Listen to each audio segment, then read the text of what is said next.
everybody, I'm Dawn Meifert. Thanks so much for joining me on Here's the Deal. So the fiscal cliff is getting closer. We all know that this is a self-created disaster from 2011 when Congress and President Obama could not seem to reach an agreement.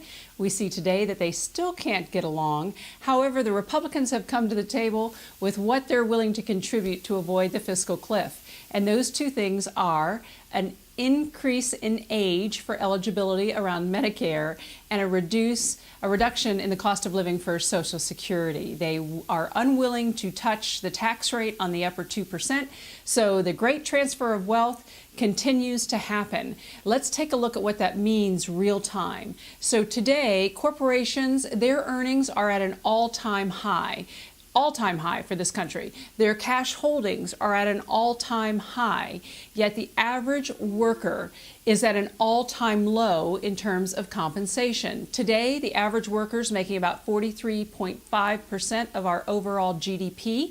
That number when President Clinton left the office was 49%. That is a huge number for the middle class. Another thing to think about is that if workers' compensation kept pace with CEOs' compensation, our average working man and woman today would be making about $23 an hour plus health care. That is what's going to stimulate the economy.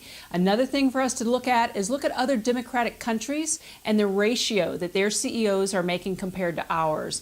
In Japan, it's about 11 to 1. In Germany, it's about 12 to 1. Britain, it's 22 to 1.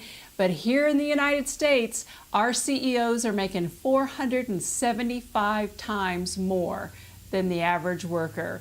Go USA! At least we're number one in something. Thanks so much. I'm Dawn Meifert, and this has been Here's the Deal.